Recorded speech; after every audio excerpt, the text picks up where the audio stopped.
Tom.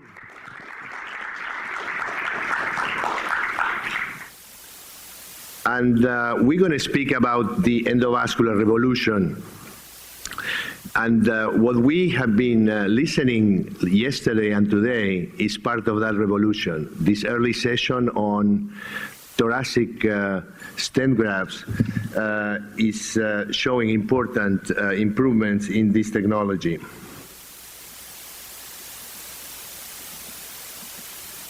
So when we look back in the history of endoluminal treatments, there are important landmarks that we can mark. 3,000 years BC, the Egyptians performed bladder catheterization using metal pipes. And that can be probably the original procedure of utilization of endoluminal techniques. Hales conducts the first cardiac catheterization of a horse using a brass pipe, a glass tube, and the trachea of a goose in 1711. Some of the things that are better known are more recent, like the Werner Forsman situation, where he was very curious about the catheterization of the heart, and he put himself a catheter in his left arm and pushed his catheter further, and then he walked to the Department of Radiology and asked for a chest X-ray to prove that that catheter was actually in the right atrium. He was, the people from the hospital were not very happy with him, and because he was taking some important risk, but interesting enough, years later, in 1956, he, together with Kurnar and Richards, were recognized with a Nobel Prize for those innovations. The other important landmark, no doubt, was in 1958 by Mason Sons, who was the first doing coronary angiograms.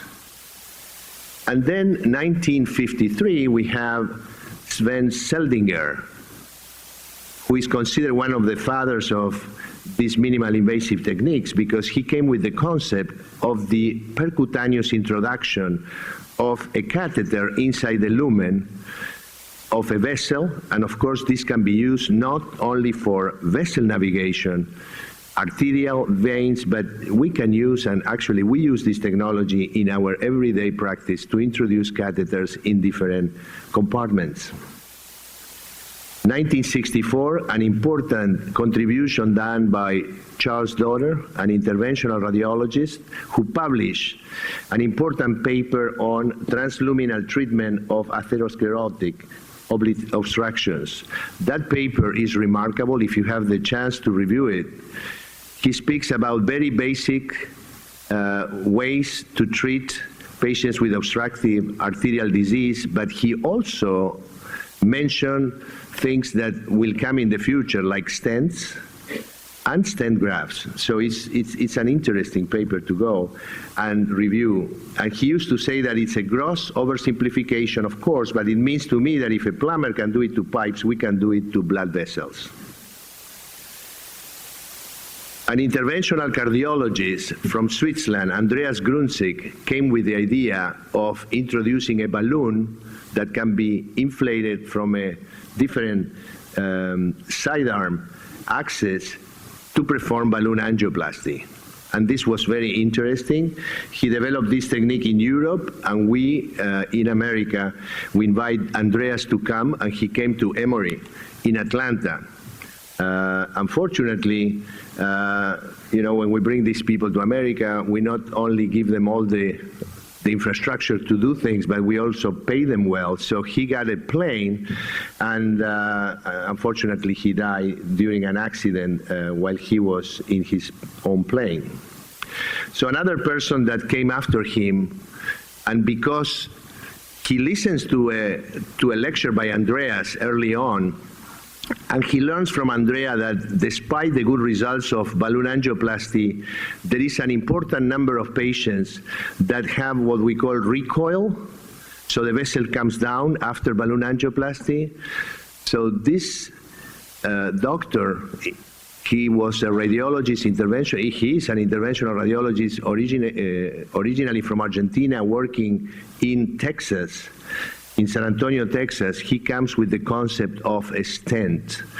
In this case, it's a balloon expandable stent, so it's a metallic scaffold that is deployed with the inflation of a balloon that maintains the vessel open after balloon angioplasty.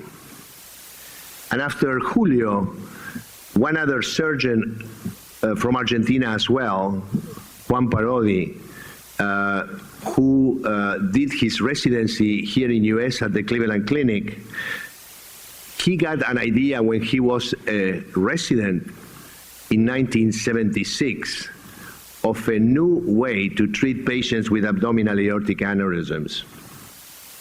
And the reason he wanted to come with this idea is because this is a patient population that is very sick, and by doing a minimal invasive technique, no doubt these patients can benefit. I was lucky enough to meet Juan in 1989. We were both working in Buenos Aires, Argentina, and in that first encounter, Juan shared with me his project.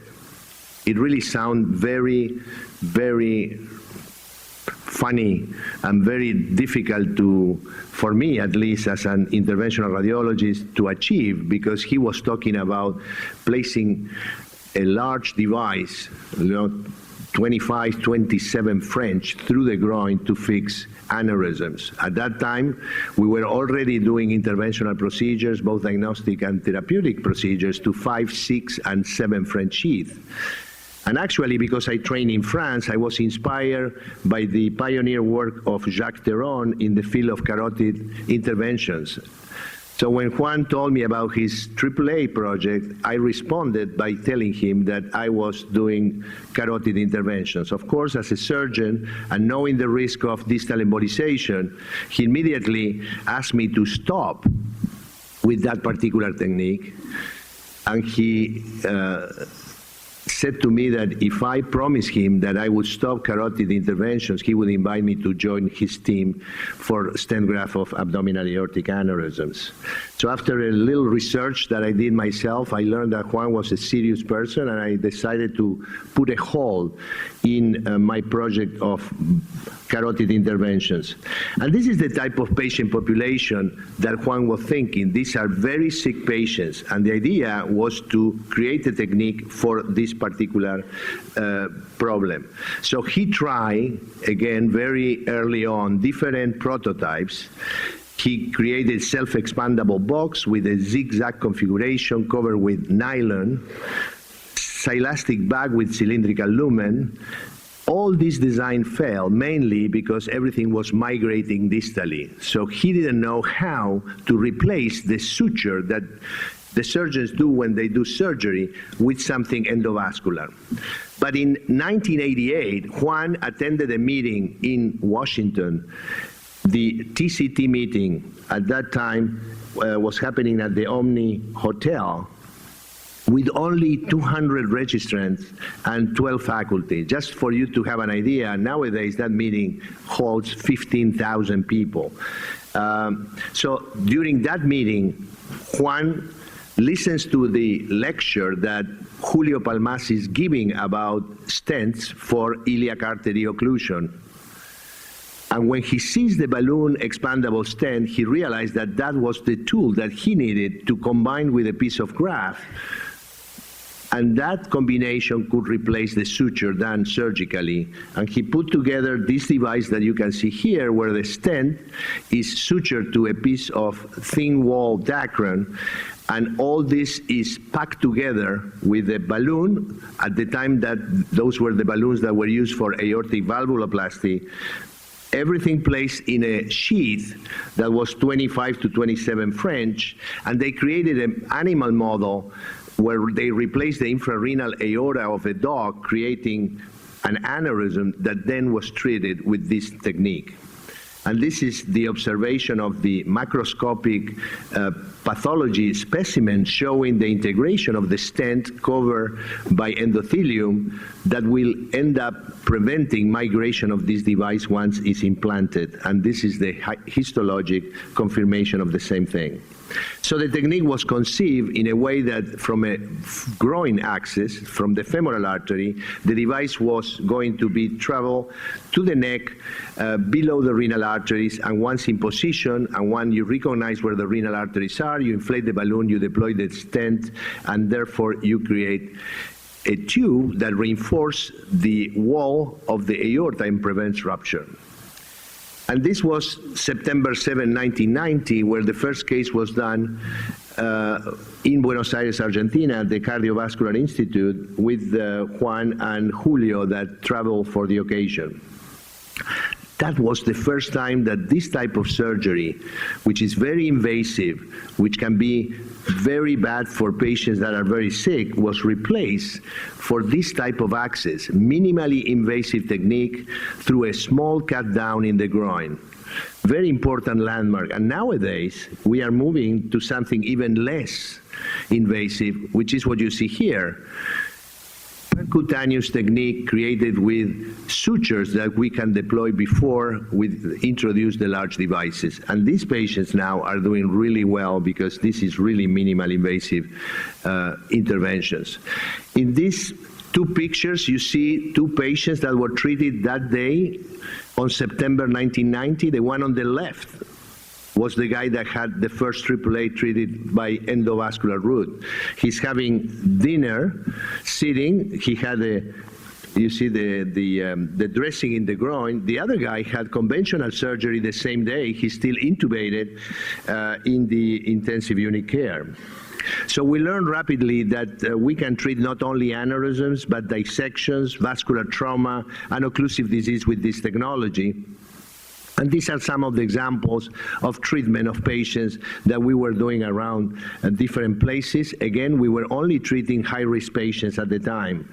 We also learned that the morphology of the aneurysms vary tremendously, so with the growth of the aneurysm. So our initial design of aortic tubing was only be able to be applied for a limited number of patients. That's why in 1991, soon after we started doing clinical cases in Argentina, we moved to an aorto uni-iliac configuration, as you can see, with occlusion of the contralateral iliac artery with detachable balloons and a fem-fem bypass. And this is the image of such a procedure. In October of 1992, we were invited to go to Europe to do the first treatment of a patient with an abdominal aortic aneurysm by two cardiologists. And here are images of that procedure where you see Claude Mial, who was one of the surgeons down there, with Claude Amicaville, who recently passed. And together with Juan and our engineer, we did that first case. And Claude Mial was very interested in this technique, and he immediately got attached to this technique, and he came after a couple of years with the concept of a bifurcated technology, the modular technology, which is what we use nowadays. And a couple of months later, we had an invitation that was cooking for a while by Frank Vieth and his more junior partner, Michael Marin, to do a case in New York. And we came to New York to do that particular case. We brought the device with us in the plane. Times were different, and we were able to do that, and we treat that particular patient. Here's our patient, very sick, obese, oxygen dependent. These are some pictures during surgery where we are discussing what we're doing, and this is the patient next day. Very challenging patient if you treat this patient from the conventional point of view.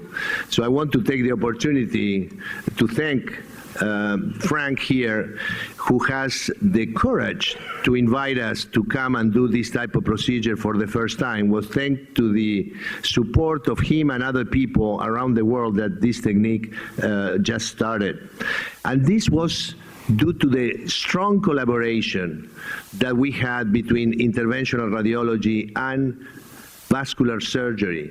The same type of collaboration we listened this morning that Danny Steinberg was mentioning between interventional cardiology and cardiothoracic surgery that allows these new technologies to move forward. And I was rewarded at the end because together with Parodi, we also developed something for the carotid because he accepted that the carotid was also an important field. And this is the concept of flow reversal. So where are we now, 26 years later, with that technology? Well, in the same way that phones have evolved and the human being have evolved, this technology has evolved thanks to the contribution of people around the world. And some of the people here have made significant contributions in this particular field. We moved to bifurcated technology, then there is a new generation, more durable technology, and of course, the more recent incorporation of fenestrations and branches. So now, probably 80% of the patients with abdominal aortic aneurysms are treated endovascularly. There are 7 devices approved by the FDA. There are still some limitations, of course. We have issues with bad necks, short, angulated disease, or large necks. And in order to address this issue, some people have come with solutions, like Roy Greenberg came with the idea of fenestration in order to maintain patency of vessels arising next to this complex anatomy. And we here at the Medical University of South Carolina, we were part of that as well, Ren and Hugh Flacker, and the group of vascular surgery working together. We were the first to publish our experience with customized fenestrated endografts that we did before the procedure in the back table. And this is the way it works. We deploy the device, we create holes, and then we mark the holes to create those fenestrations. Then you need to repack the device, and then you place it on the patient. This allows you to treat patients with bad or short necks. You can maintain patency to the renal artery, like in this case, and then CT showing good follow-up and patency in these patients. Here another patient with a lower left renal artery treated with a fenestration for that particular vessel. Other groups have work in making branches instead of fenestrations. This is a paper from Gustavo Oderich creating a branch for the internal iliac artery.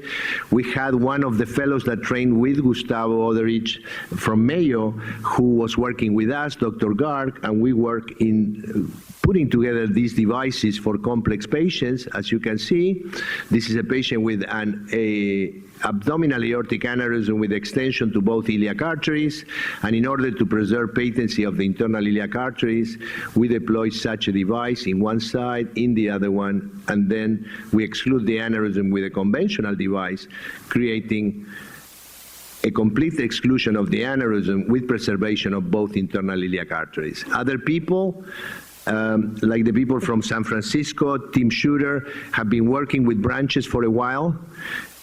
And of course, we can also do our own branches. These are the branches that we are making at the Med University here together with Josh Adams and the rest of the team to treat patients that are very, very difficult to do with conventional surgery. These branches, once you have them, you can access them from above, or we are using directional sheaths, as you can see here, to get into the branch, and then by using fusion technology, where we import images from CT, we can know exactly where each of those vessels are present, and we can go and put a branch in each of those to obtain complete exclusion of the aneurysm with patency of those vessels.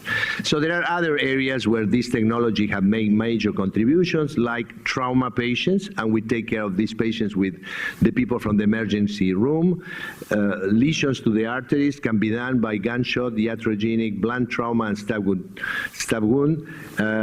lesions, and we have been using different type of stents covered with different elements in the last 30 years, from Dacron, from Bain, PTFE, and then different companies have come with different devices, and this is probably a summary of those devices. So whenever you have a patient with carotid trauma, sometimes if the lesion is too proximal, the patient may require thoracotomy.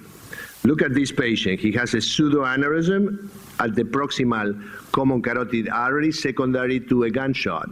So instead of opening the chest of this patient to get proximal control, we can use a stent cover stent. This is one of our earlier cases with a balloon expandable stent that we cover with autologous veins of the patient, and you get, as you can see in the bottom, complete exclusion of that pseudoaneurysm using this technology. And we have published this particular work.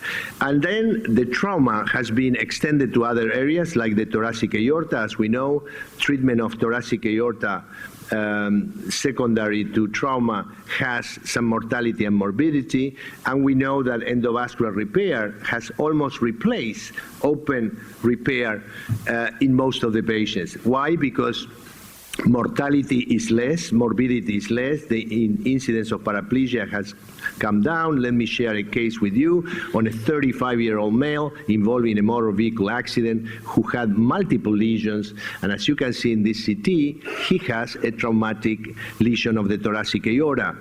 So instead of doing this patient with an open operation, we come from the groin, we do an angiogram, and then we place a device that we control exactly where we want to deploy that device, and once it's in the correct position, that we know we're going to cover the lesion, we deploy the device. This is a 20-minute surgery, minimally invasive, done nowadays percutaneously from the groin with a small sheath to obtain an excellent result. And we have been following these patients, and they do really well. This is such a follow-up CT showing complete coverage with normal appearance of all the vessels.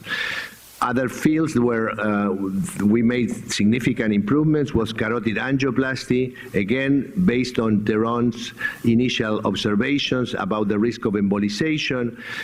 We learned that we needed to do protection. This was confirmed by Frank and his fellow at the time, Tak Oki. They proved in a surgical model that embolization was universal and the need for protection devices was mandatory. So we have these protection devices that prevent or minimize embolization to the brain, and we have different categories. We have filters, we have distal protection, and then we have proximal protection. Here is an example of filters that are now available. They have different pore size, different tip transitions, and these are some examples of proximal protection device, like the MoMA device and the Gore flow reversal, which is no longer available in the market. And recently, we have the incorporation of a new technology, which is cervical flow reversal, which has proved in a national trial to get one of the best results when you do carotid interventions in terms of very low incidence of distal embolization. What about the carotid stents? Like every other technology has evolved from balloon expandable to self-expandable, and now we are coming with what we call hybrid technology, where we have a self-expandable stent with an open cell that adapts very well to the anatomy of the carotid artery, but it has a net behind a thin layer of 500 micron lattice of PTFE that can protect the brain because the plaque is not going to protrude through those struts and produce late embolization. So this is a new technology that is still under research, and we are part of that research, and lucky enough, in August 2013, we were able to enroll the first patient with this technology. As you can see here, actually this was a patient that Tom Brothers referred to us, and the patient did very well. He recently died. He was very sick for other reasons, but he maintained normal patency of the stent with no problem. And this is a trial that is going on all over the country, and we are 100 cases away of completing the trial. One more area where we have seen dramatic change is patients with stroke. As you know, time is brain. And not only by the use of thrombolytics, but now thromboaspiration and mechanical thrombectomy, we can obtain spectacular results in these patients that otherwise will get a significant deterioration of their neurological status. This patient with an occlusion of the basilar artery was treated by the use of the penumbra technology that aspirates the clot to get complete revascularization of the basilar artery and the branches. And these patients get better on the table when the neuro-IR guys are doing this type of procedures. Here is what you get using this technology. Look at this patient. He comes to the medical university with neurological symptoms, very acute. He has complete occlusion of the middle cerebral artery. And then they go with the thrombectomy or thromboaspiration device that I showed you before, and they get complete revascularization by removing that embolus from the groin in matters of minutes. What about interventional oncology? And this is a field that has grown tremendously, and many of the interventional radiologists are involved in this type of procedures. One of the things that also help is that we are developing new access. And the transradial interventions are now taking place. This was something that we learned from the cardiologists who developed this technology and this type of access, and now we are incorporating for our procedures in our institution. Marcelo Guimaraes is leading this initiative, and we have seen a very important progress and acceptance from the patients when we use this technology. And the other things we are doing are treating more and more patients with extensive tumors in the liver, primary or secondary tumors. And we are using a combination of things. You know, we are getting better technology, so we have image fusion. We can combine intraarterial treatment with radiofrequency ablation that we do through the placement of needles inside the liver next to the tumor, inside the tumor, and then we can treat the tumor with a combination of these type of things. So let me show you a case on a patient that has a single lesion that is sometimes not easy to see on normal CT or non-contrast CT. When we do the arteriogram, you see that lesion showing up very nice on the right lobe, and you see the access picture done at the radial artery on the top. A later phase where you see the splenoportal tree, and you see the lesion actually is 5.3 by 4.8. And when we work from the arm, it's also a good thing because we can protect ourselves better. And these are images that were taken during that procedure. And we do a rotational angiogram and a cone CT with this new technology that we have available at the medical university. And then when we do an angiogram, we can track and get a nice roadmap of where we need to go to be very selective, to be able to embolize that particular area without altering the flow in the normal part of the liver. And then because of this combination with COM-CT, we can guide our needles exactly where we want. In this case, we put 2 needles. Marcelo did it. I don't do this type of things. But he put 2 needles, and then he treated the patient in the table, in the angio table, back to back, after doing endovascular embolization with chemoembolization, and he goes and cooks this tumor with the use of this technology. It's really amazing. We use actually this technology to guide ourselves when we are treating patients with type 2 endoleaks now. Instead of bringing the patient to a scanner and then moving the patient with the catheter in the sac to the angio table, we do everything in one room. So, and this is the result, the follow-up images of that patient. As you can see, there is like a hole in the liver that is the area that corresponded to the tumor, of course, with an area of security that most likely will prevent recurrence. So the endovascular revolution has been amazing. What we have seen in the last 30 years, it's unbelievable. It has been done by the collaboration of multi-specialty, new techniques, new access, new materials. No doubt that the industries have done a tremendous investment, and there has been a transition transition from open surgery to a less invasive technique. But be aware, not everything can be solved with minimal invasive technique. We still need conventional techniques. We still need good surgeons that are able to treat those particular patients with conventional techniques.